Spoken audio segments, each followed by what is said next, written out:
सटीक रणनीति की अगर मैं बात करूं तो यदि मैथ्स आपका वीक है, बेटा सटीक रणनीति और सुन लीजिए, अब ये मेरे विचार हैं आप लोगों के लिए। बहुत सारे बच्चे कहते हैं सर मेरा मैथ्स वीक है। पहली बात तो हम इतना मन से पढ़ा रहे हैं, आपका मैथ्स अब तक वीक क्यों रहा? इतने अच्छे अच्छे आपको हम पसंद नहीं, हमारी शकल पसंद नहीं है, तो यूट्यूब पर और बहुत अच्छे अच्छे मलूक मलूक शहजादे टीचर हैं, आप उनसे क्लास ले लो, है ना बच्चों। तो कुल मिलाकर के बच्चों आपसे बस मैं ये कहना चाहता हूं, अगर आपको मैथ सीखना है ना, तो बहुत सारा बच्चा ऐसे कह देगा, पता है बच्चा क्यों कंफ्यूज होता है? वो होता है कि यार मैं तो आर एस अग्रवाल से पढ़ रहा हूँ, दूसरा आके अरे आजकल आर एस अग्रवाल से थोड़ी ना कोई भी सवाल आता है, वो तो बहुत पुरानी बात होगी, आजकल तो अपडेटेड क्वेश्चन आते हैं, उसका दिमाग खराब।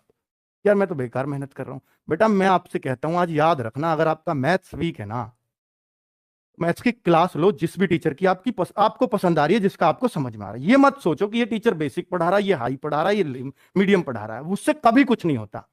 बस ये समझो मेरा इस टीचर की समझ में एक एक चीज आ रही है, तो मेरे को मैथ समझ में आ रहा है। और फिर दूसरा काम आता है बुक कौन सी चूज करें। बुक वो चूज करो मार्केट से जो सबसे पतली हो और जिसके अधिकतर क्वेश्चंस को आप कर पाओ, सबसे आसान क्वेश्चन जिसमें दिए हो। अगर आपका मैथ्स वीक है, याद रखना मेरी बात, आप मैथ सीख जाओगे, लेकिन अगर आप पहली बार में ऐसी मोटी किताब ढूंढ लाऊं, इससे तो क्वेश्चन ही बाहर नहीं जाते बेटा। आप 2-4 चैप्टर, एक आध पेज करते ही थक के बंद करके रह जाओगे, मेरा तो वीक है। फिर जो कहोगे मेरा तो वीक है, दूसरी जगह और चिल्लाओगे मेरा मैथ्स वीक है, मैं क्या करूं जी? अरे करने का तरीका बताया था, आप बच्चों के चक्कर में आ गए। बच्चों को पता होता तो वो लग नहीं गए होते, वो यहां कमेंट थोड़ी कर रहे होते, खुद बताओ। ये सोचे करें बच्चों, ठीक है। यदि हिंदी का बेटा बता दिया मैथ्स का, टीचर सेलेक्ट करो, बुक आसान वाली सेलेक्ट करो, आप मैथ सीख जाओगे, ठीक है। आगे बात, यदि हिंदी कमजोर है, बेटा हिंदी वैसे जिसकी कमजोर है वो उसकी कमी से कमजोर है। हिंदी ऐसी चीज है, अगर आपने 2 महीने इसकी क्लास ले ली ना, तो बेटा आपकी हिंदी वीक नहीं रहेगी, ये मेरी गारंटी है।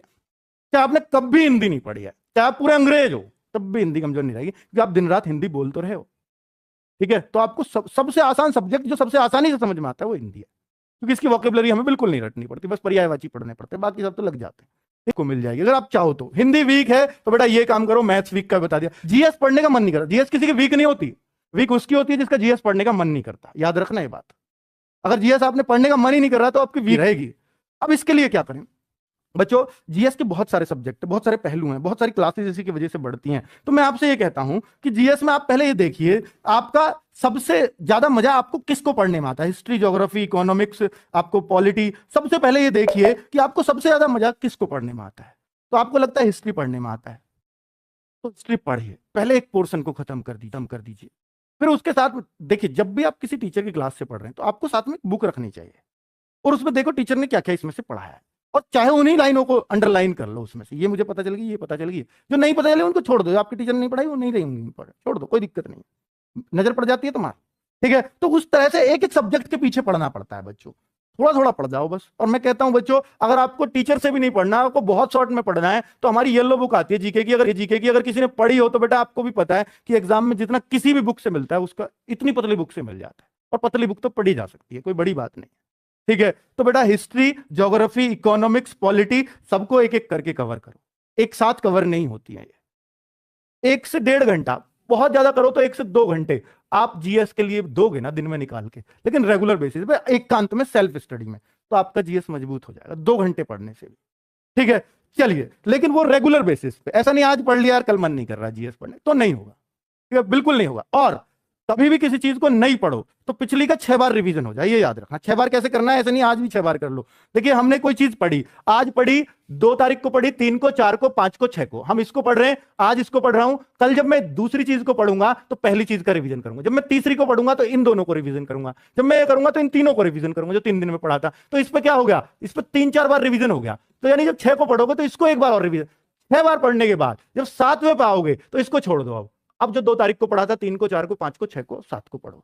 अब जब 8 पे आओगे इस 2 वाली को छोड़ दो, फिर अगली पढ़ो। तो चूंकि ये अब आपके परमानेंट हो चुके हैं, 6 बार ये माना जाता है कि अगर कोई चीज 6 बार पढ़ ली जाए तो वो बेटा हमेशा के लिए परमानेंट हो जाती है। जो उन बच्चों के लिए है नसीहत जो किताब से जीएस पढ़ते हैं और वो कहते हैं कि मैं अगला पढ़ता हूं पिछला भूल जाता हूं, उनके लिए ये ठीक है, अब आप देख लेना, अगर आपको ये अप्लाई कर लिया तो आपकी जीएस वीक नहीं रहेगी, बाकी आपकी मर्जी है। रीजनिंग को हथियार बनाओ बच्चों। रीजनिंग अगर किसी की वीक है तो ये सिर्फ और सिर्फ आपकी कमजोरी है। रीजनिंग हर उस बच्चे का जो यूपी पुलिस का एग्जाम देगा उसका हथियार होना ही चाहिए। अगर वो नहीं है ना बच्चों, तो वो सिर्फ आपके सिलेक्शन में बाधा पैदा करेगा, कभी सहायक नहीं हो सकता। इसको तो कभी वीक छोड़ना ही मत। अगर छूट रही है तो वो सिर्फ आपकी गलती से। अगर आपको लगता है कि मुझे रीजनिंग मुश्किल लग रही है तो उन चैप्टर को आइडेंटिफाई कर लो। मान लो आपको सीटिंग अरेंजमेंट लग रहा है मुश्किल, तो लिख लो सीटिंग अरेंजमेंट मुश्किल है। अगर आपको लगता है सिलोग्स मुश्किल लग रहा है, सिलोगिज्म, कथन, निष्कर्ष वगैरह जो हैं वो मुश्किल लगते हैं, तो उन चैप्टर को नोट कर लो, उनको मत पढ़ो, अभी बाद में देख लेंगे।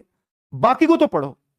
जो आपको वीक लग रहा है उसको छोड़ दो, उसको तसल्ली से पढ़ूंगा किसी टीचर से। बाकी का अच्छे से पढ़ो और मॉक टेस्ट में अपनी गलतियों से सीखो कि जब मुझ पे ये अच्छे से आता था रीजनिंग का ये क्वेश्चन, तो मेरा गलत क्यों हुआ, आगे कभी गलत नहीं करूंगा, ये प्रण लो, तो बेटा आपका सिलेक्शन होगा। आज मैंने इतनी लंबी बातें की है, मैं कभी नहीं करता कि आपके सिलेक्शन रूपी बातें थी, तो बच्चों मुझे करनी पड़ी। और मुझे उम्मीद है कि इस वीडियो से आपको बहुत मोटिवेशन अंदर से आएगा और आप बहुत सटीक अपना एनालिसिस कर पाओगे और बहुत कुछ आप अपनी पढ़ाई में सुधार कर पाओगे। और हेलो दोस्तों, आप सभी की कमेंट आ रही थी कि भाई कुछ ऐसा वीडियो लेके आइए एसएसजीडी के लिए जिसमें सभी सब्जेक्ट के बारे में अंकित भट्ट सर ने बताया होगा, मैथ, रीजनिंग और जीएस हिंदी के लिए कि किस तरीके से हम अपनी तैयारी करें।